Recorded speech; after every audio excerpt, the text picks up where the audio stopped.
മഞ്ഞണിഞ്ഞ ധനുമാസ രാവിൽ ഭക്തിയുടെയും ആചാരപ്പെരുമയുടെയും നിറവിൽ സുമംഗലികളും കന്യകമാരും തിരുവാതിര ആഘോഷിച്ചു.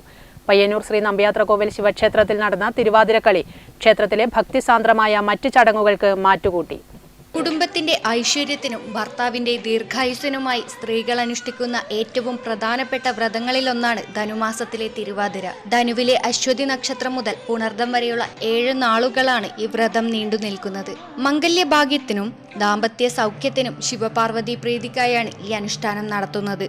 പയ്യന്നൂർ ശ്രീ നമ്പ്യാത്രകോവിൽ ശിവക്ഷേത്രത്തിൽ നടന്ന തിരുവാതിരക്കളി ക്ഷേത്രത്തിലെ ഭക്തിസാന്ദ്രമായ മറ്റ് ചടങ്ങുകൾക്ക് മാറ്റുകൂട്ടി. ക്ഷേത്രമുറ്റത്തൊരുക്കിയ നിലവിളക്കിന് ചുറ്റും കയ്യിൽ താലവും ചിരാതുമേന്തി സ്ത്രീകൾ അവതരിപ്പിച്ച ചുവടുകൾ കാണികൾക്ക് മനോഹരമായ കാഴ്ചയായി.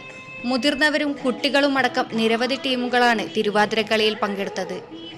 കയ്യിൽ താലവും ജ്വലിക്കുന്ന ചിരാതുകളുമായി നിലവിളക്കിന് ചുറ്റും വട്ടം ചുറ്റി സ്ത്രീകൾ മനോഹരമായ ചുവടുകൾ വെച്ചു.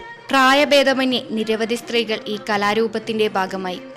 വ്രതശുദ്ധിയോടെ എത്തിയവർ ഭഗവത് സ്തുതികൾ പാടി നൃത്തം ചവിട്ടിയത് ക്ഷേത്രത്തിൽ ഉത്സവ പ്രതീതി ജനിപ്പിച്ചു. തുടിപ്പും കുളിയും പാതിരാ പൂച്ചൂടൽ തുടങ്ങിയ ആചാരങ്ങളോടെയാണ് തിരുവാതിര ആഘോഷിക്കുന്നത്.